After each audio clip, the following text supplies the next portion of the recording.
Arti nomor 2, air itu tidak pernah diam, dia mengalir, bukan?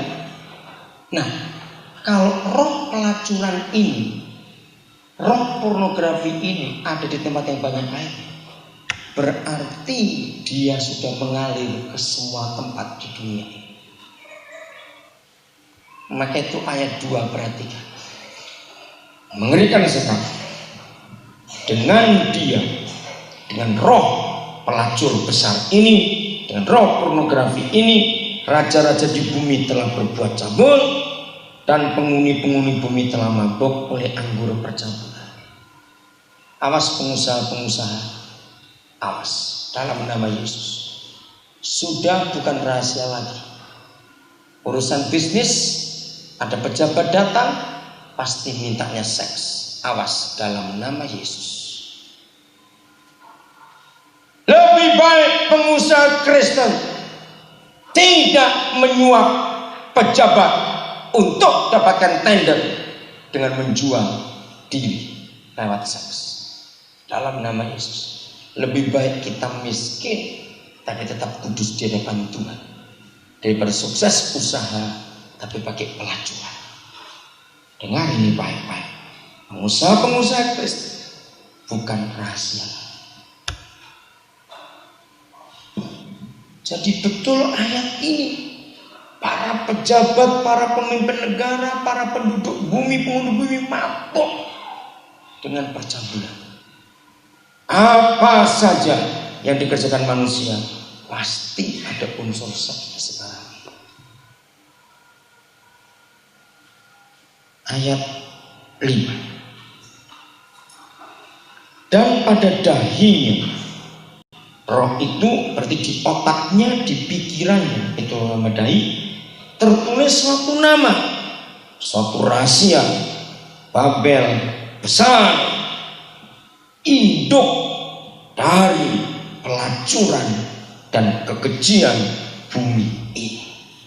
Saya nggak mau sebut kata wanita di sini, sebab zaman sekarang pelacur laki juga sudah banyak. Mengerikan sekali.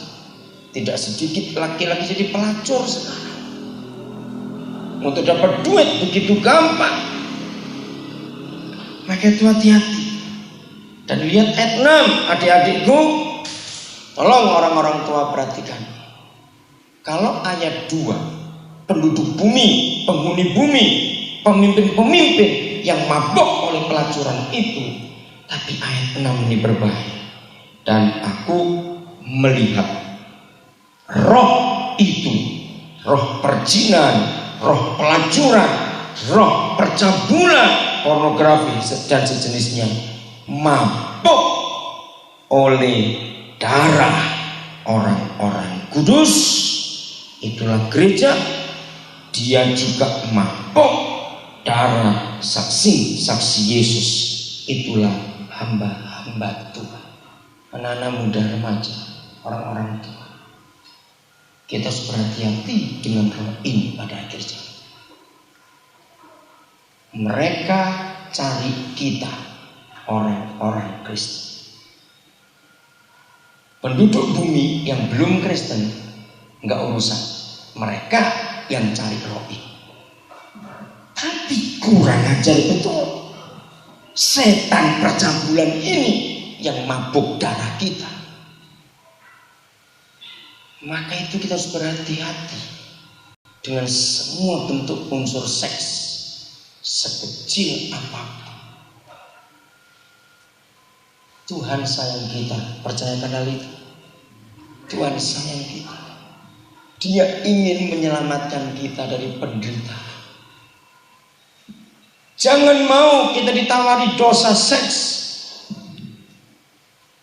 Jangan. Bagian terakhir, kita buka 1 Korintus 13 mulai ayat yang keempat. Inilah perbedaan kasih dengan cinta, supaya kita bisa mengerti. Di dalam cinta itu ada unsur seks. Di dalam kasih tidak ada sama sekali. Jadi waktu saudara masih berpacaran sebelum masuk pada pernikahan, itu tidak boleh ada cinta. Yang ada hanya kasih. Setelah engkau menikah nanti, baru boleh ada cinta. Ini perintah Tuhan. Kehancuran terjadi, hancurnya hidup, rumah tangga berantakan, suami istri jadi musuh, karena ada cinta duluan sebelum kasih. Ayat 4, kasih itu sabar. Tapi kalau cinta itu tergesa-gesa, maka itu cinta nggak pernah bisa menunggu. Orang tua bilang tunggu sampai anak itu selesai kuliah, tapi cinta memaksa diri, terjadi kehamilan sebelum pernikahan. Nomor 2, kasih itu apa? Murah hati. Tapi kalau cinta itu pelitnya luar biasa, mencari keuntungan buat diri sendiri. Kalimat berikut, kasih tidak cemburu. Tetapi kalau cinta, cemburuannya luar biasa. Maka itu anak-anak saya akan larang. Kalau saya tahu mereka pacaran, lalu pacarnya cemburuan, saya akan putuskan mereka tanpa doa. Kenapa? Bodohnya orang kalau mau menikah dengan orang suka cemburuan, mati muda kamu. Dan goblok betul-betul. Maka itu di dalam pacaran tidak boleh ada cemburuan, sebab itu tidak ada ikatan apa-apa. Cemburu itu setelah menikah. Catat ini baik-baik. Karena kalau masih pacaran nggak boleh cemburuan, belum ada ikatan. Jadi selama pacaran masih bebas, mau bergaul dengan siapa saja, tidak ada larangan, karena belum ada ikatan apa. Maka itu bodohnya anak-anak remaja zaman sekarang. Pacaran sudah seperti orang menikah, goblok betul kan? Dan kau rugi seumur hidup. Kasih itu tidak memegahkan diri dan tidak sombong. Tapi kalau cinta, sombongnya luar biasa. Kasih itu tidak melakukan yang tidak sopan. Itu kasih, saudara. Tapi kalau cinta sangat tidak sopan. Betul? Maka itu jaga dirimu. Dalam hal berpacaran tidak ada cinta, tapi ada kasih. Dan kasih tidak mencari keuntungan diri sendiri. Tapi kalau cinta, hubungan seks sebelum menikah itu mencari keuntungan buat diri sendiri. 97% setelah laki-laki bisa menikmati seks dengan pacarnya, pasti dia pergi dan cari yang lain. 97%. Itulah keegoisan cinta, mencari keuntungan buat diri sendiri, dan gobloknya yang perempuan setelah itu.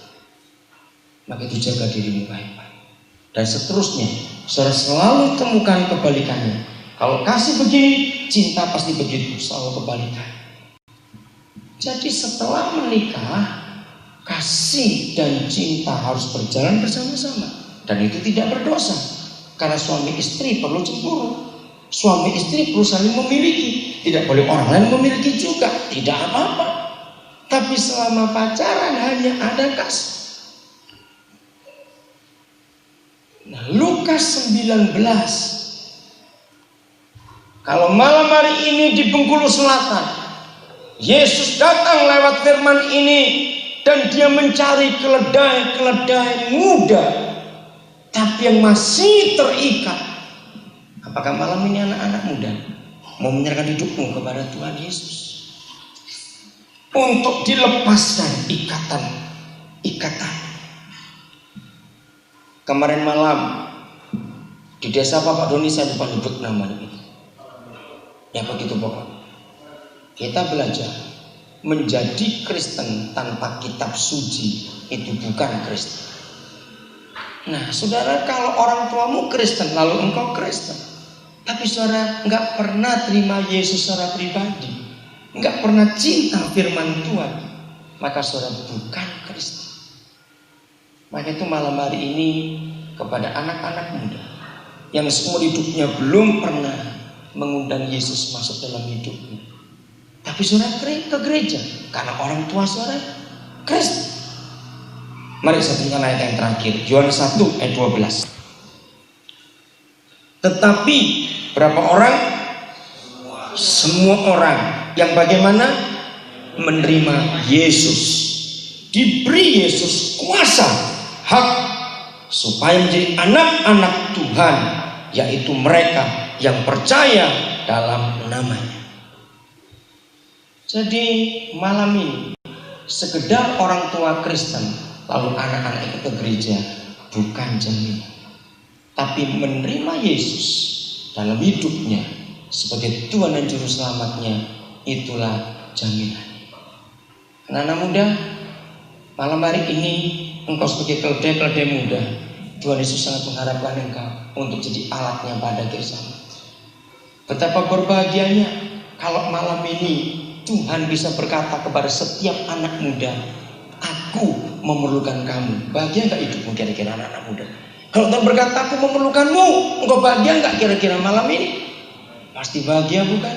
Tapi Yesus minta, lepaskan dulu ikatan-ikatan dan jaga dirimu supaya engkau nanti masuk pada pernikahan kudus. Dari sejak remaja, pemuda, jaga dirimu dari dosa percabulan.